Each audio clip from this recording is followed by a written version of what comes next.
Okey, so dalam video ni kita tengok untuk soalan 4.11 lah.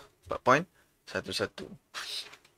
So diagram shows a bottle of cold milk is soaked in warm water before feeding it to a baby. So air susu yang panas dia letak dalam air yang sejuk. Okay. So on diagram draw direction of heat flow between warm water and cold milk. So bila kamu nak lukis heat flow, macam kita cerita dalam video sebelum ni, heat flow.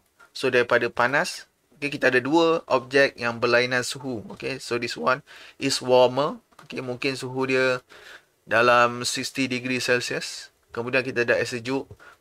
Air sejuk dalam berapa? Boleh letak 20 degree Celsius. So dekat sini suhu lagi tinggi, yang ini suhu lagi rendah. Okay, ini suhu tinggi, ini suhu rendah. So bila berlaku macam tu, maksudnya perbezaan suhu tu sangat ketara. Okay, so heat flow dia akan daripada air panas pergi kepada air sejuk. Okay, daripada air panas pergi ke air sejuk. Okay, dalam masa yang sama masih ada heat flow daripada sejuk masuk ke air panas, tapi dia punya amount dia sedikit. Okay, amount dia sedikit. So itu heat flow yang berlaku semasa proses ataupun sebelum dia capai thermal equilibrium. Okay, kalau dia dah capai thermal equilibrium, apa akan berlaku? So dia punya amount of heat tu akan, yang keluar akan sama dengan yang masuk. Okay, so dia sama banyak yang keluar sama dengan yang masuk.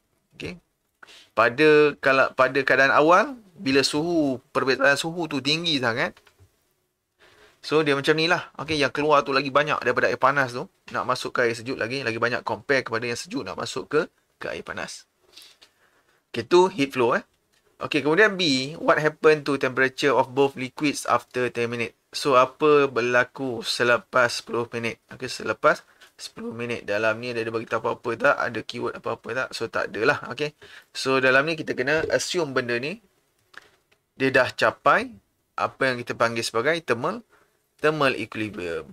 Okay, thermal equilibrium. Sepatutnya soalan yang bagi tahulah benda ni Okey, ni pun soalan tak berapa cantik, sepatutnya dia bagi tahu. Okey, after 10 minutes both of milk and water will reach the thermal equilibrium. Saya tak pasti kenapa.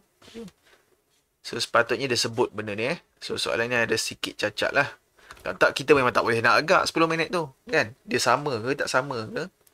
Selagi dia tak capai thermal equilibrium, dia tak sama. Okay? Kalau dia capai, dia akan sama. So benda ni bergantung kepada bahan, kan? Bergantung kepada dia punya specific heat capacity dan sebagainya, kan?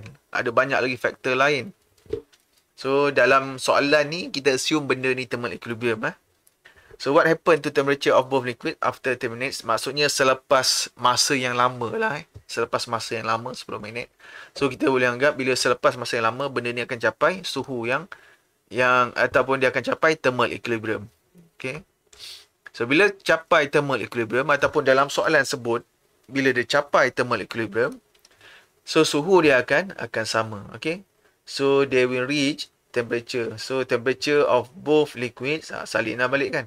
Temperature of both liquid are equal. Okay, are equal. Okay, nyatakan ataupun name the physics principle involved in 4.11. So inilah prinsip kita, kan? Thermal equilibrium. Thermal equilibrium. Okay, thermal equilibrium. Okay, next soalan C. Diagram 4113 shows uncalibrated thermometer used to measure temperature of soup. Calculate the temperature theta of the soup. Okay, so ini gambar rajah ni dia menunjukkan keadaan termometer lepas dia masukkan, lepas dia measure soup tadi, kan? Okay, lepas dia measure soup.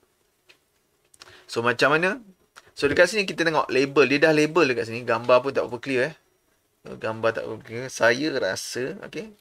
Okay, so ni 0 degree Celsius. So kita boleh tulis kat sini bila dia 0 degree Celsius ataupun T0, okay, L0 lah. Sebab kita ambil panjang kan. Kita tengok kepada nisbah panjang dia kan. So, L0 maksudnya panjang mercury tu, bila temperature dia 0 degree Celsius sama dengan 5 cm. Kemudian L100. Okay, L100 sama dengan berapa panjang dia? 33 cm. Okay, ni kita ada dua lah. Satu dia punya apa kita panggil 0 degree Celsius dengan 100 degree Celsius, which is melting point and boiling point of pure water. Okay. So lepas tu dia masukkan dalam sup LS ataupun LX dan sebagainya, boleh letak apa-apa variables, sama dengan 25.5 cm. Okay. So apa formula? Nak hafal lah. Okay. Macam saya tak hafal. Saya gunakan konsep nisbah. Okay, benda ni asalnya adalah konsep nisbah. Maksudnya panjang di antara 100 dengan kosong ni. So panjang ni berapa? L100. Okay, L100 minus L0. Okay, minus L0. So berapa panjang dia? Sama dengan 33 cm. Kan? Panjang dia 33 cm. Mewakili 100 degree Celsius. Okay. So maksudnya bila 33 cm, dia punya suhu adalah 100 degree Celsius. So bila kamu tahu ni, ini penting bila tahu ni, maksudnya kita boleh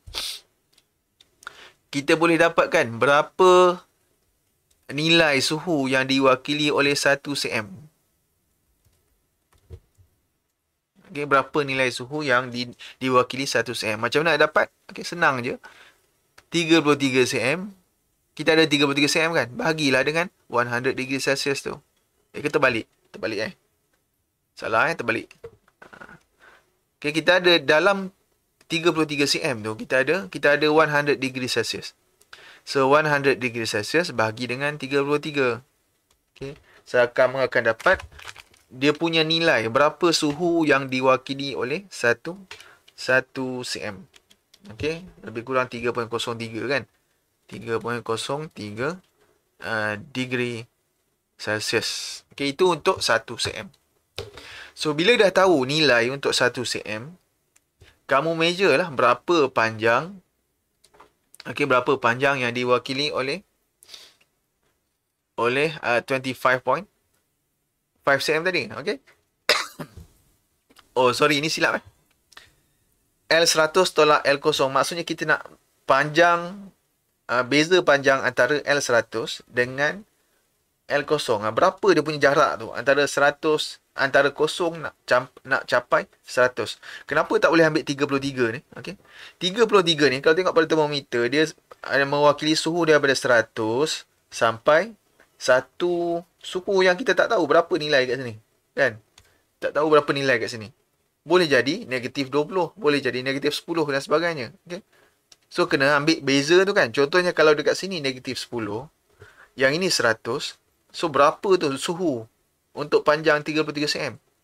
Sama dengan 110. Okay. Kita kena letak 110 dekat sini. Okay. So sebab tu tak boleh nak ambil panjang 33 cm ni mewakili 100 degree Celsius. Okay, 33 cm tu mewakili satu suhu yang kita tak tahu berapa nilai dia. Sebab dia tak nyatakan berapa suhu dekat 0 cm ni. Okay, kalau tahu situ, yes, kita boleh ambil nilai tu. So, nilai yang kita tahu adalah dekat sini. 0 degree Celsius. Dia berada 5 cm. Maksudnya kita kena cari panjang antara sini, 0 degree Celsius ni, nak sampai dekat 100 degree Celsius. So, panjang ini yang mewakili 100 degree Celsius. So, berapa dia punya panjang? So, sebab tu kita cari. Okay, kita padam balik Yang ni salah lah So, ni lah. Saya dah tulis dah dia punya formula ni kan. Panjang dia L100 tolak L0. Sebab, yalah kita nak cari panjang ni kan. Jarak A to B ni. Okay, A to B. So, berapa jarak dia? 33 cm. Okay, 33 cm ni jarak apa? Jarak daripada B ke O ni. Kosong kat sini hujung ni. So, kita tak nak tu. Kita nak jarak B to A. Minus tolak berapa? Okay, berapa kita tolak? So, kita nak berapa? L0. L0 ni berapa? 5 cm. Okay, 5 cm. So, dapatlah nilai dia 33 tolak 5. So, dapat 28. Okay, 28 cm. So, itu jarak antara A ke B. Yang mana dia mewakili. So, kita tahulah dekat situ kan.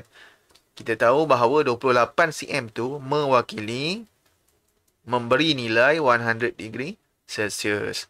So, bolehlah kita masukkan dalam ni. Nak cari nisbah dia kan. Habis kalau 1 cm berapa degree Celsius? So, buatlah cari nisbah 100 bahagi dengan 28 So, 3.57 degree Celsius. Okay, itu untuk 1 cm. So, sekarang kamu dah tahu 1 cm berapa nilai dia kan. Okay. So, sekarang kamu masukkan dalam soap. Kita masukkan dalam soap. Kemudian kita tengok dia punya mercury tu dah jadi 25.5 cm. Okay, 25.5 cm. So, berapa jarak daripada X to Y. Okay, daripada X ke Y ni. Kita nak cari jarak X ke Y. Sebab apa nak ambil jarak X ke Y? Kenapa tak ambil daripada sini? Okay, sebab sini sekali lagi, kita tak tahu berapa suhu dia. Kalau kamu tahu, yes, kita boleh guna benda tu. Tapi sebab kita tak tahu, so kita kena cari jarak antara 0 degree Celsius, okay, 0 degree Celsius, dengan suhu yang kita nak ni, which is theta lah. Letak theta kan, kita tak tahu berapa. Tapi kita boleh dapatkan dia punya panjang dia. Kita dapatkan panjangnya. So, berapa panjang dia? So, contohnya, panjang dia sama dengan L0 ataupun L theta minus dengan L0. L theta berapa? 25.5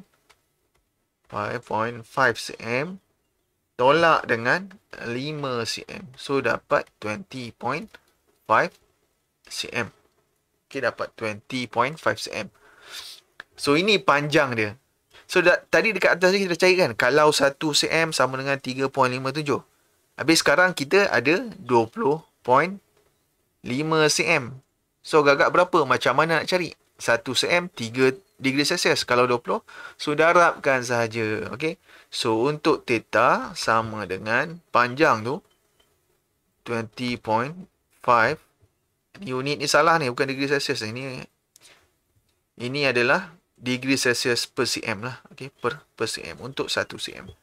So, 20.5 darab dengan degree Celsius yang kita cari tadi. 3.557. So, kalkulator 3.5-nya 7 darab 20.5 cm. So, kamu dapat 73.21 degree Celsius approximately. Okay. So, itulah nilai theta. Okay. So, dalam ni tak perlu pun kita nak hafal rumus dia. Apa formula dia? Saya pun tak ingat. Saya tak ingat formula dia. Saya tak suka hafal formula ni. Saya lebih suka kalau kita faham macam mana. Kenapa adanya formula tu kan? Okay. Kenapa adanya formula tu kan? Nanti kamu boleh tengoklah formula dia ada dalam buku teks, dalam buku nota dan sebagainya kan. Yang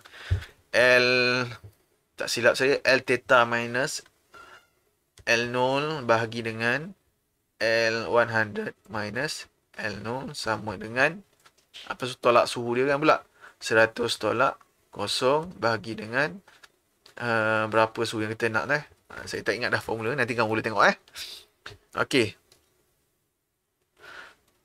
What is the temperature of the soap in Kelvin? Okay, ni kena tahulah macam mana nak cari temperature dalam unit Kelvin.